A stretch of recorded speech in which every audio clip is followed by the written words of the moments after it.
Ricardo Sevilla, te saludo con mucho gusto, maestro. El maestro Ricardo Sevilla, escritor, periodista independiente, miembro de esta familia sin censura, quien también ha recibido amenazas de muerte. No tengo otra palabra más que solidaridad. Tú sabes que te apapacho a la distancia, Ricardo. Pero para mí, que cumpleaños ayer, esto que dice el presidente hoy es un regalo atrasado de cumpleaños. Es una hermosa reflexión de lo que está ocurriendo y de lo que estamos haciendo.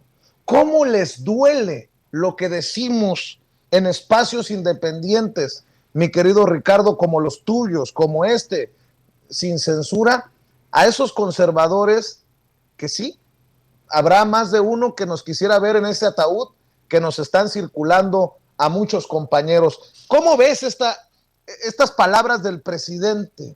Que hasta timbre de orgullo significa recibir estas amenazas. Dice, cuando defendemos nuestras convicciones, que no podemos ser detenidos por el miedo, sino guiados por nuestras convicciones. Mi querido Ricardo, te saludo con mucho gusto.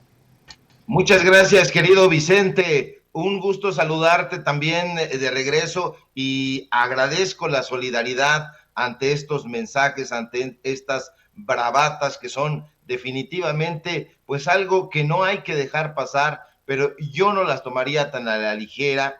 Estas amenazas en contra de quienes ejercemos el periodismo no solamente han crecido, se han recrudecido, cada vez son más directas, cada vez son más constantes este acoso, estas intimidaciones contra el periodismo independiente y crítico, porque no son amenazas contra el periodismo corporativo, contra las agencias de información de las empresas de Olegario Vázquez Raña, de Junco de la Vega, de Azcárraga, no, son en contra de los periodistas que ejercen la crítica y que ejercen el periodismo de manera responsable, con datos duros y con completa independencia. Eso hay que subrayarlo.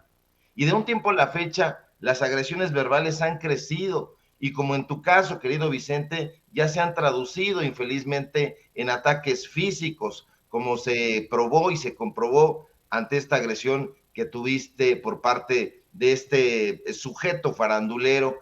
Ya no hay ni siquiera que nombrarlo, pero estamos definitivamente incomodando a los políticos corruptos, a los personajes que eran dueños de los fideicomisos, estamos incomodando a los dueños de las donatarias autorizadas, a los dueños de los medios de comunicación corporativos. Pero las amenazas, querido Vicente, no son algo chistoso, ni son algo pintoresco, son alarmantes.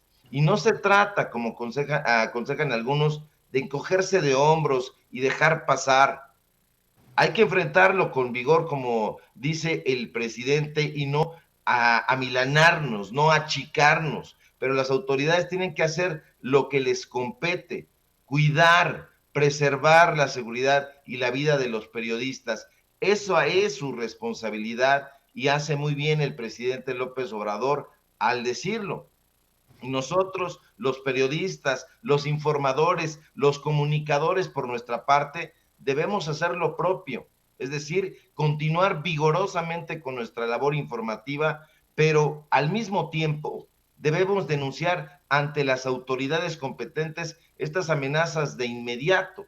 Debemos acudir, si es que todavía existe, si es que todavía opera, a la Fiscalía Especial para la Atención de Delitos Cometidos en contra de la libertad de expresión, la famosa FEADLE. Y digo, si todavía existe, porque no vemos que esté realizando un trabajo trascendente, y hay que decirlo con todas sus letras.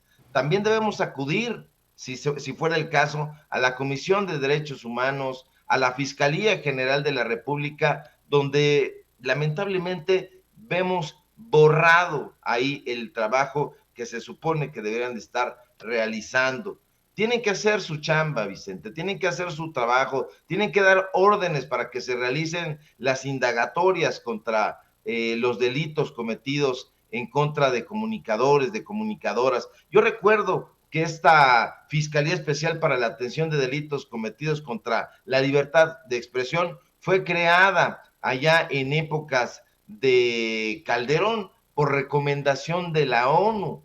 y hasta donde yo tenía noticias estaba adscrita o debería estar adscrita a la Fiscalía General de la República. Decían muy orondos en su momento cuando cortaron los listones de inauguración que su función era dirigir y coordinar las investigaciones y en su caso sancionar los delitos cometidos en contra de quienes ejercemos la actividad periodística, esta actividad que se ha convertido en algo muy peliagudo. La pregunta es, ¿lo están haciendo?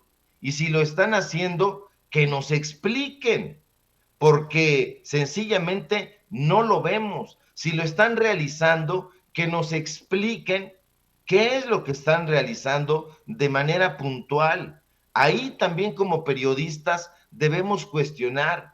El presidente, ya lo hemos escuchado, ha dado instrucciones para que se proteja, para que se continúe protegiendo al gremio periodístico. Ha hablado, ya lo escuchamos, de una nueva generación de comunicadores. Celebra que exista, celebra que se exprese, pero al presidente le tienen que hacer caso sus subalternos. Y por eso debemos exhortar a las dependencias pertinentes, a la Secretaría de Gobernación, a la Fiscalía General de la República, al mecanismo de protección, que tomen medidas concretas y de protección inmediatas para periodistas amenazados.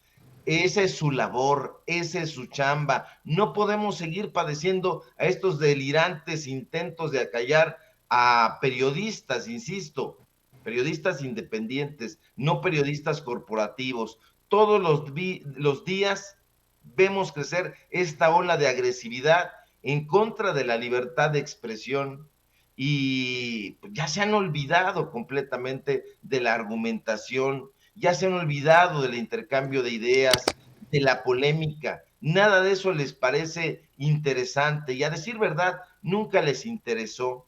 No están acostumbrados en la derecha, entre los neoliberales, a dialogar, a intercambiar puntos de vista. Siempre se han caracterizado por ser dictadorcillos que acostumbraban a imponer sus veredictos. Ahí está Krause, ahí está Aguilar Camín, y de ahí para abajo, de esos intelectuales que eran los intelectuales orgánicos del PRIAN.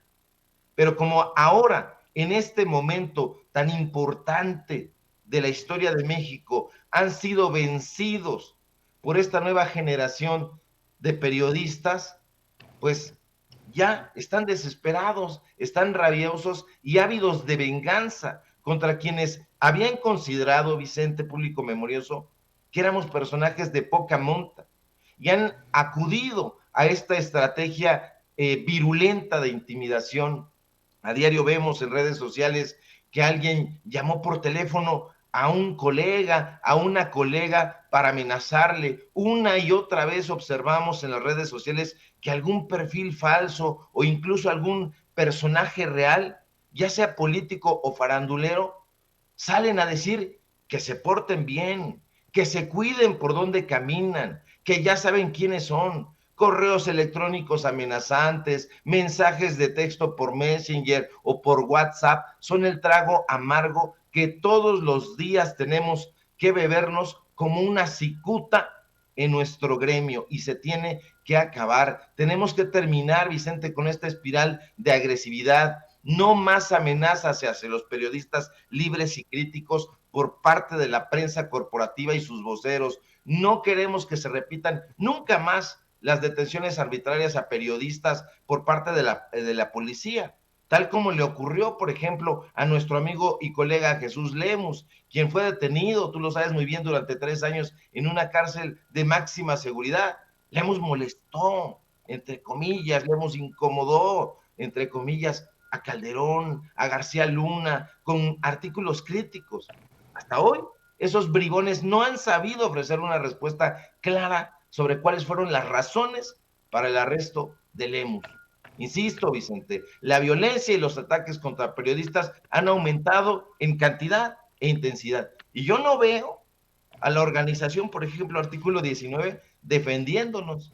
¿Por qué? ¿Son tendenciosos? ¿Solamente defienden entonces a sus cuates? No, eso debe de terminarse. Todos los días estamos recibiendo esto, ataúdes, féretros donde nos quieren meter, donde nos quieren llevar al panteón. Esto es ya completamente delirante y desde mi punto de vista, a lo mejor como pájaro de mal agüero, a lo mejor se presta al albur también, pero le encantaría a Lito Moreno, pues nos quieren meter ahí en ese ataúd. ¿Y por qué? Pues porque no cabe duda que los medios de comunicación críticos, los medios de comunicación independientes, nos hemos vuelto tutelares, nos hemos vuelto cada vez más incómodos y desde mi punto de vista, pues van a seguir arreciándose estas críticas, estas amenazas y las tenemos que parar y en eso radica que no debemos quedarnos callados, querido Vicente. Así es, no debemos quedarnos callados y hasta las últimas consecuencias, mi querido Ricardo Sevilla.